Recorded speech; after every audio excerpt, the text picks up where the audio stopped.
exposure or something, and my instinct is to shut down, because I feel like I haven't learned the skill of, it's like I don't know that stillness is an option, of like that pausing is an option. So it's either I have to keep going through and just face this fucking train that's going to run me over, or completely jump off the tracks. And what I'm hearing is that there's an option to pause, which is like, you don't have to do anything in this moment. And that gives you the freedom to not close prematurely to something that you might want to remain open to a little bit longer. So that's definitely resonating for me, just on a more general, like interpersonal level. The spaciousness thing too. I have this lion image behind me, and I think I chose it. Yeah. And I have a teacher who's actually saying a lot of the same things to me, what you were sharing, that really what the next skill that I really need to cultivate is spaciousness. There's something missing for me there. And he was like, isn't it funny that you have this lion behind you that sort of embodies a kind of like visceral spaciousness, and so I think I chose that for a reason, because I recognize there's some quality that this guy exudes that's a part of his being that I really need more of, And it's a crucial part of his power. And if you're talking about stepping into a leadership position of bringing a community together and being that, being like the bridge that's making that happen, you're gonna need a certain amount of stability. No, you're right. And if pause isn't in your toolbox, it's going to be really hard to maintain that stability. Yeah, no, I mean, it is. Yeah. Thinking about the burning bridges for a second, it definitely is like, my pattern has been like explode with my life force, and risk, burning bridges as just one risk. There's a lot of risks involved in that. Or like shut it down. And it's like there'd be so many more possibilities for me if I could learn to give myself a pause in those moments where I feel like it's a binary choice. It's either I just overwhelm everyone with me, or I like collapse me into a little ball, The confluence with a non-orgasmic erotic practice is going to be huge for that. Yeah. Cool. That nervous system nuance there is truly no better way to develop that. I just want to like reflect out loud how cool it is that like I've been on this journey with sexual addiction for, since I was like 12, been like just incredibly addicted to orgasms. And just in this last 6 months, I've decided to end my addiction to orgasms. And I literally started reading about Carezza and Eastern approaches to sex. And I now have a partner who's willing to explore that with me. And we just had our first experience of non-orgasmic sex a week ago. And we were both anticipating that it was going to feel boring, that it was going to be like, feel unnatural. And it was like a whole new field. I was like, this is better than MDMA. I was like, this is fucking amazing. So similarities. There are similarities. Yeah. So what I'm really wanting to appreciate for myself right now, just to kind of like celebrate, is that like intuitively, I knew that like, okay, this next stage of my life, like I need to learn this shit. And I kind of just knew that like changing my relationship to sex was going to be an essential, like a core part of that. So I'm just really feeling like my intuition and my direction is being really validated by. That's beautiful. Yeah. Yeah.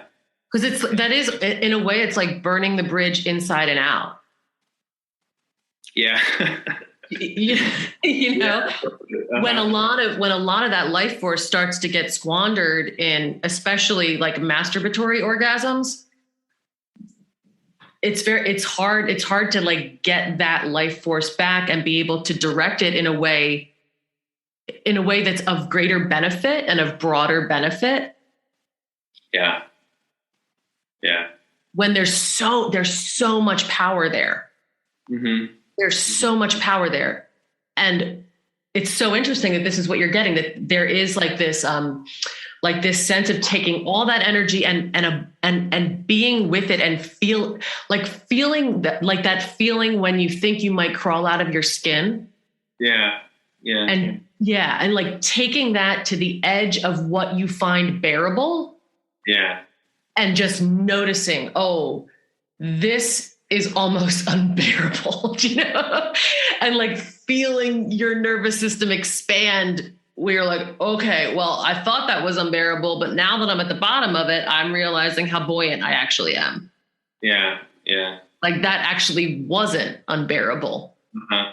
Yeah. I mean, that's the big thing. There's so many moments where my nervous system gets activated to trigger this, like, this is overwhelming, we have to shut it down. And it's very hard to discharge it. To just right. Yeah, exactly. Yeah. One of the two. And it's very hard to override that. And so I'm also hoping that this new way of engaging with sexuality is gonna bring me some more skills and some more nuance and subtlety there. Because I've been really lacking in that subtle capacity to find an in-between those two polar opposites, And Eros is life force, so the more you're able to hold that and let it run without needing to discharge it, like the more powerful you become. Right. And it makes grow into your leadership. Right. And it makes total sense to me why it's like, I kind of knew that coming into this. It's like, yeah, of course, the community that I'm meant to dig my roots in with, is not, knocking on my door right now, because I'm not a vessel for that myself yet. I'm on my way. Right. But I'm not, there's like obviously a lot more for me to do to actually begin to, as you said, kind of magnetically bring that towards me. So yeah. This is all very helpful. Right. Cause it's like you will ultimately lead by following your own life force, by following that beacon, by learning how to surrender to the pause, and like to have equal agility in that masculine and feminine energy within you, to have that inner hieros gamos where you have total mastery. Mm-hmm. Mm-hmm. And that you can bring that to any situation. That's when community will come to you. You're not going to have to go out and look for it. Right. Yeah. Yeah, that all makes sense. And in some ways, that should be like the test of leadership. If you have to go out looking for followers, you're probably not ready. Well, sure. Well, I mean, it's interesting that you keep mentioning leadership, because maybe that's how this sounds to you, but there's a part of me that's been so fucking hungry to belong to a tribe, for my whole life, that like on some level, it's not even about me being a leader necessarily and having some grand vision for a community. It's just about like, it's just about like being a part of a tribe, So I don't mean leadership in a hierarchical way. Okay. I mean leadership of your own life force, because you are, to go back to this thing of you are not special, but you are required. Yeah. So that leadership, I mean more like the leadership of self-mastery. Yeah. You are showing up as the master of yourself, so that you can fulfill your role in the ecosystem to the best of your ability and without egoic interference. I see what you're saying. Yeah. You know what I'm saying? I love that definition of leadership. Yeah. That jives. Yeah. Like if we're all coming from a place of self-mastery, then we can't help but be embedded in and co-creators of a healthy ecosystem. Yeah, be totally. The ecosystem, like specific community or the broader ecosystem. Yeah. And, honestly, there's something really relieving about orienting to this from the perspective that like I step into that kind of like self-contained leadership by following my own. Absolutely. As you said. So it's like, cause there's something, it's like, it takes some of the load or the burden off, to like,